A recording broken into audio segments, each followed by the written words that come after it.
Saudações! Sejam muito bem-vindos ao canal do Obra Sob Medida. Qual o maior benefício desse programa? Aqui nós vamos discutir os erros e acertos que passamos por toda a nossa vida como profissionais da construção. Também aproveitamos algumas perguntas ou sugestões para responder aqui. Coletamos essas perguntas ou sugestões tanto no Facebook, no Instagram e até aqui no canal. Hoje vou mostrar um problema que transformamos em oportunidade. Nós do Obra Sob Medida analisamos e enxergamos uma reforma de um apartamento de aproximadamente 69 metros quadrados com a melhor solução. E eu vou contar aqui quais os passos que tomamos, ok?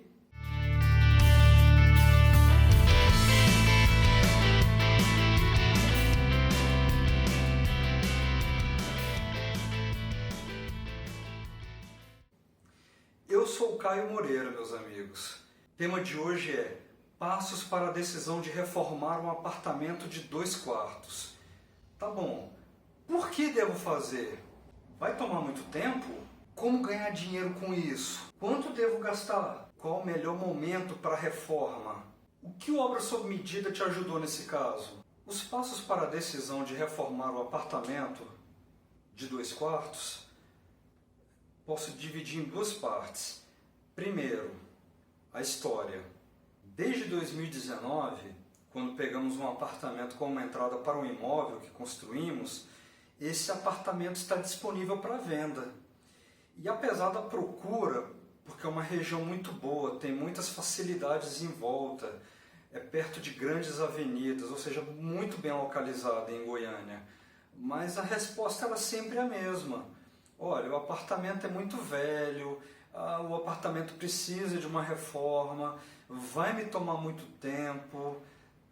Tá, então desde que a gente percebeu isso, que só repassar o apartamento não seria suficiente, precisávamos colocar mais esforço para garantir uma venda com preço adequado.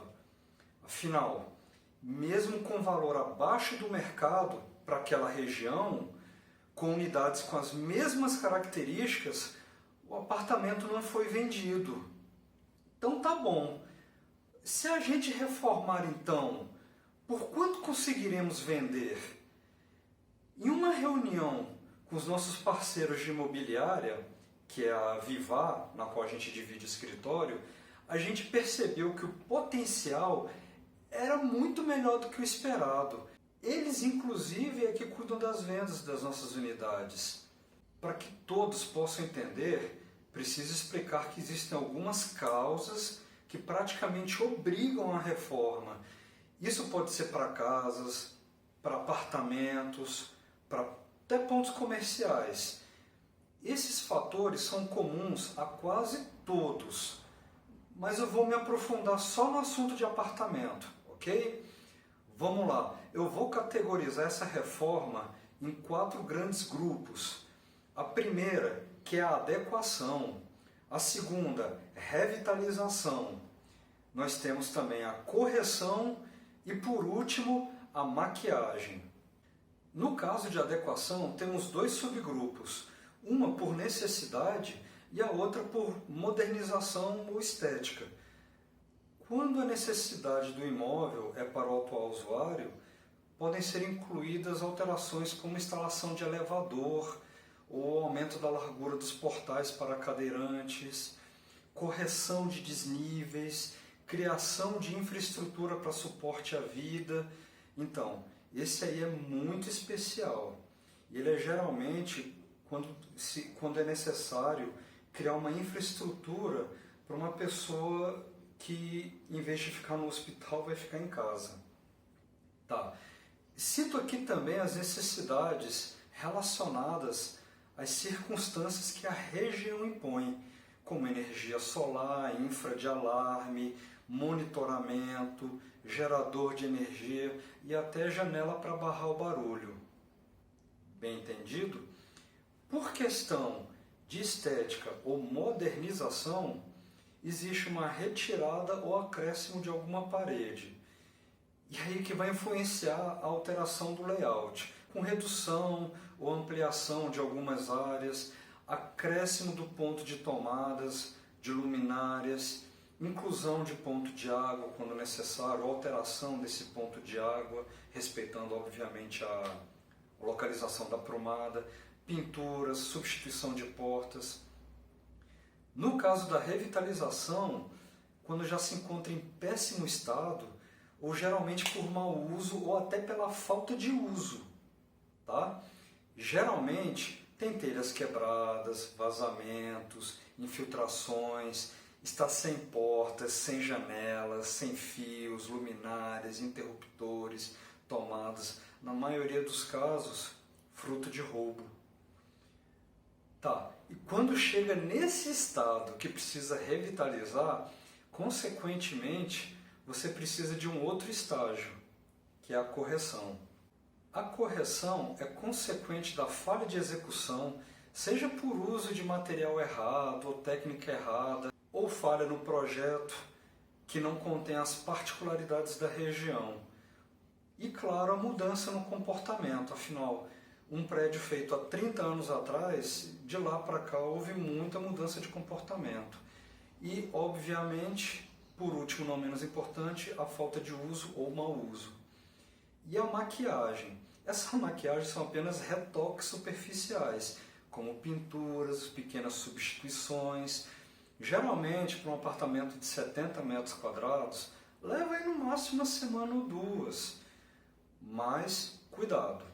Da mesma forma que a maquiagem pode ser apenas uma limpeza para o próximo inquilino, ou seja, apenas melhorar o aspecto, ele também é usado por pessoas de má fé para esconder problemas estruturais, de infraestrutura do imóvel, esconder infiltrações que só vão aparecer com poucos meses de uso. E por isso a importância de uma assessoria qualificada para identificar esses riscos antes da compra. Agora que expliquei sobre as causas, talvez esteja mais claro na sua cabeça o que fazer e qual o propósito para dar para o seu apartamento. Vamos lá? Parte 2. Como fazer? Olha, onde eu vejo que as pessoas mais erram? Elas querem dar ao apartamento a própria visão do que é bom gosto. E essa personalização pode dificultar a venda. Você vai vender para pessoas com mais variado gosto e experiência de vidas possíveis. Gaste tempo e dinheiro com o que o mercado aceita. Além da nossa experiência profissional, a gente enxerga o que está em voga no mercado. Vamos em lojas de acabamento e os próprios vendedores entregam o que está saindo bastante. Nossos parceiros da imobiliária Vivar também nos informam o que as famílias têm procurado, o que as pessoas têm procurado nesses apartamentos, especialmente naquela região. Então, nós temos que unir os pontos que ligam o desejo e o mercado. Tá, mas e aí, por onde começar? Vamos lá. Primeiro, planta do apartamento.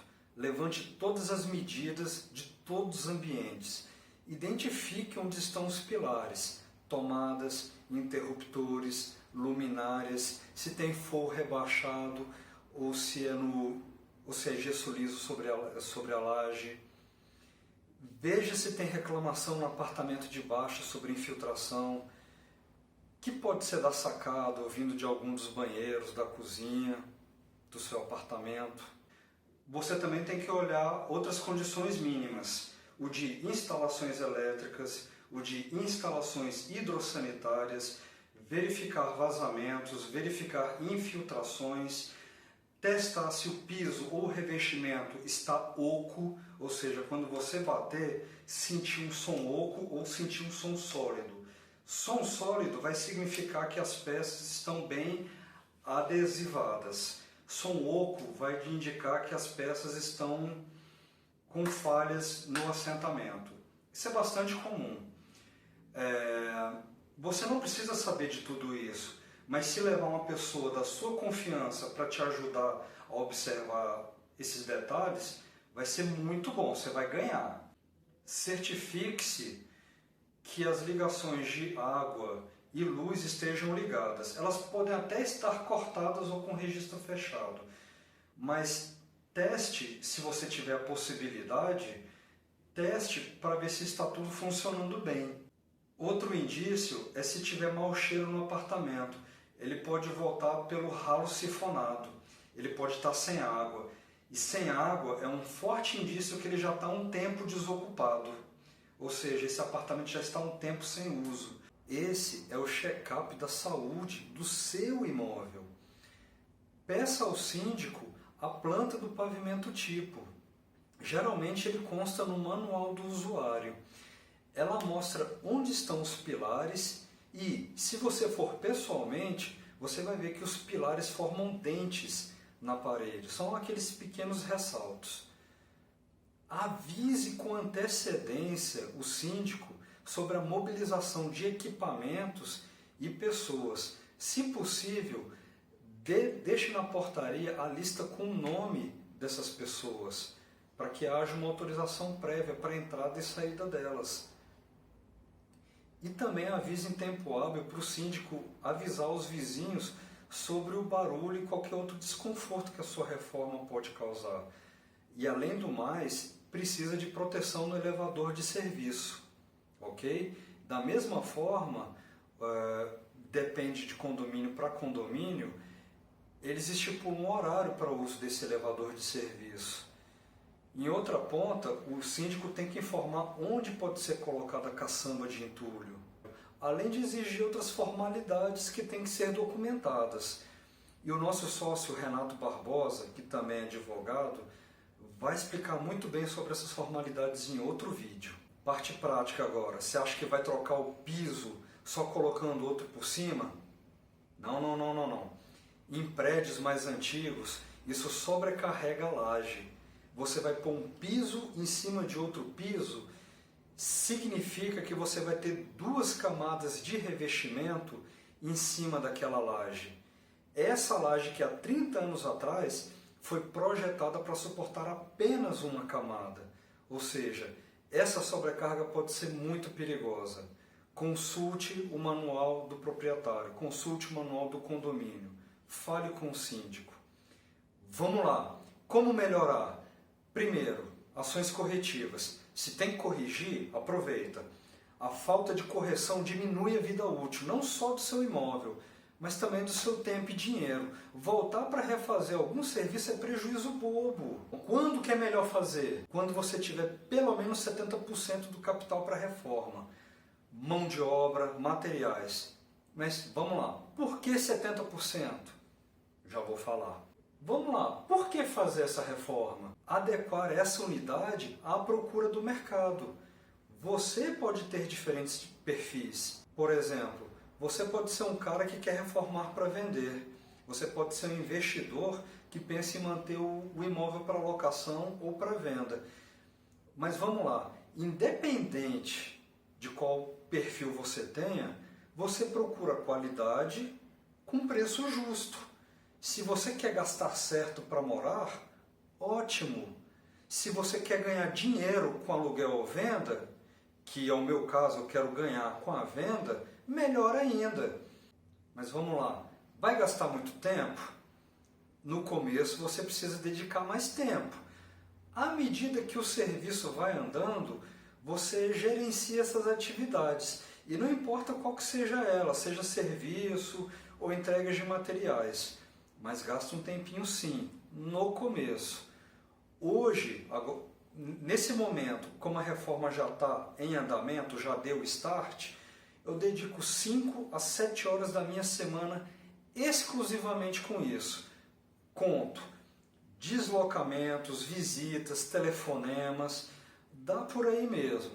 Se você não tem tempo, arrume uma pessoa de confiança, procure indicações. E se você estiver em Goiânia, ou em Brasília, São Paulo, Rio, fale conosco. Se não fizermos, com certeza indicaremos alguém de confiança. E como é que eu ganho dinheiro com isso? Então, você está comprando não apenas uma unidade, está comprando uma oportunidade. Várias pessoas visitaram esse apartamento, não quiseram reformá-lo. demoramos uns 6 meses para perceber que, não importa o quanto baixássemos o preço, ele não seria vendido. Os perfis que nos procuraram queriam um apartamento pronto. Se tivesse armário, então, seria algo do tipo: cala a boca e toma meu dinheiro, sabe? Quanto devo gastar? Quanto o necessário para adequar o imóvel ao mercado? O mínimo possível.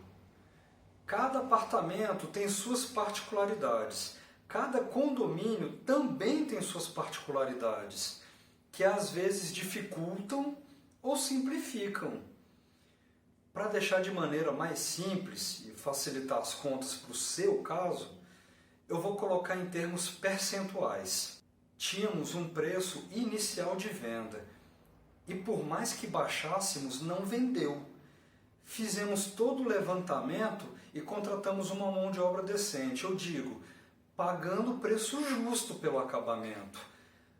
Pesquisamos e vimos que o piso e revestimento que estão na moda estavam com preço acessível para o nosso orçamento. Se eu não me engano, foi R$ 38,00 o metro quadrado, o 51 por 103.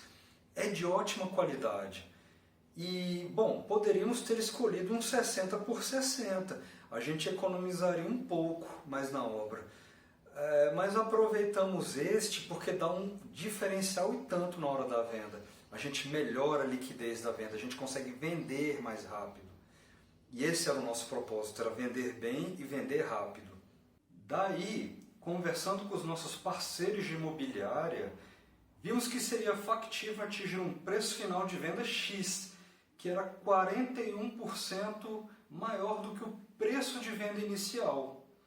Com base nisso, o ideal era ajustar um orçamento para 6% desse valor final de venda, contando com as correções que tínhamos que fazer e as melhorias, tá?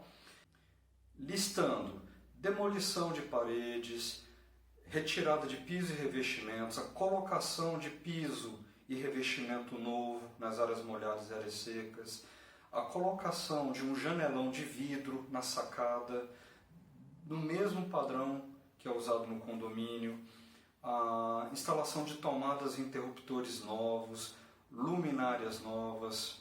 A gente quer modernizar o apartamento. Obviamente pintura, toda a mão de obra empreitada, a limpeza final e as despesas comuns do imóvel, condomínio, IPTU daquele mês, água, luz. Nas minhas projeções, o lucro líquido total será de 22%, ou seja, a diferença do preço final para o preço inicial, descontado dos custos de reforma e de manutenção do apartamento. Nada mal, não é? E qual é o melhor momento para a reforma? Que tal agora, nesse momento? Eu tinha falado alguns minutos atrás sobre ter pelo menos 70% do valor disponível. Então, é basicamente para você pagar a mão de obra e despesas comuns do apartamento, água, luz, condomínio, IPTU daquele mês e alguns materiais pequenos. O resto vai na negociação, pedindo boleto, prazo para pagar, cartão de crédito, parcela. No nosso caso, no decorrer da reforma, receberemos outros recursos que vão cobrir esses 30% restantes. Cuidado! Se você acha que com a venda do imóvel você banca os 30%, talvez a venda não aconteça tão rápido quanto você imagina. Eu sei que algumas pessoas têm um perfil bastante arrojado.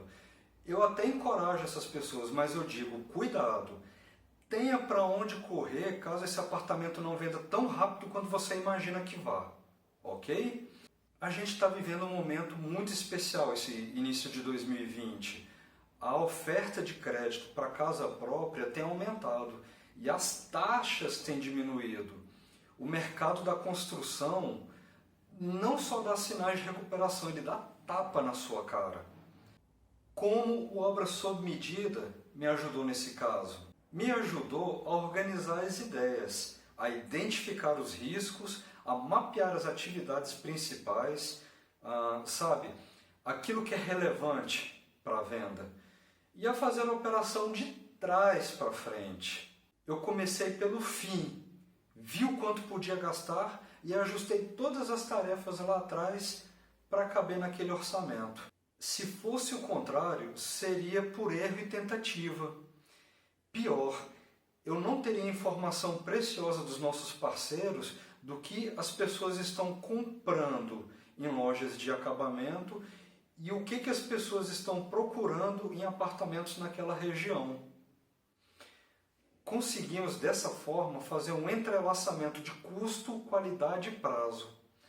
A reforma começou dia 9 de janeiro e dia 6 de fevereiro eu quero estar com ele pronto. Na verdade, eu quero mesmo é vender ele antes de ficar pronto.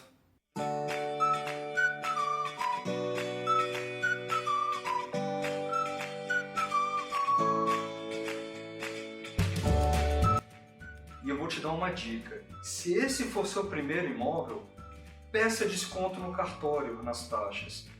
Diga simplesmente: esse é meu primeiro imóvel, me deu desconto. Ele vai te dar um formulário para você preencher e reconhecer a firma. Eu vou citar o meu caso. Eu disse isso, ele me deu o formulário, eu fui a outro cartório reconhecer firma e voltei. Ganhei 50% de desconto nas taxas. Naquela época foi mais ou menos R$3.000. E eu gastei só 40 minutos do meu tempo, indo até outro cartório a pé e voltando e reconhecendo firma. Foram os melhores 3.000 que eu economizei, muito fácil. Então, se é o seu primeiro imóvel, não esqueça de pedir desconto. Relacionamento bom com vizinhos e com o síndico. Aliás, bom relacionamento com qualquer pessoa, ok? Espero que essas informações tenham sido úteis para você. Inscreva-se em nosso canal, curta nossos vídeos, siga-nos no Instagram e Facebook. Quem quiser se aprofundar mais, tem o nosso grupo no Telegram, que enviamos conteúdo exclusivo, fotos e respondemos diretamente. Deixem seus comentários, dúvidas, perguntas, sugestões. Valeu, amigos! Te aguardo até o próximo vídeo. Até mais!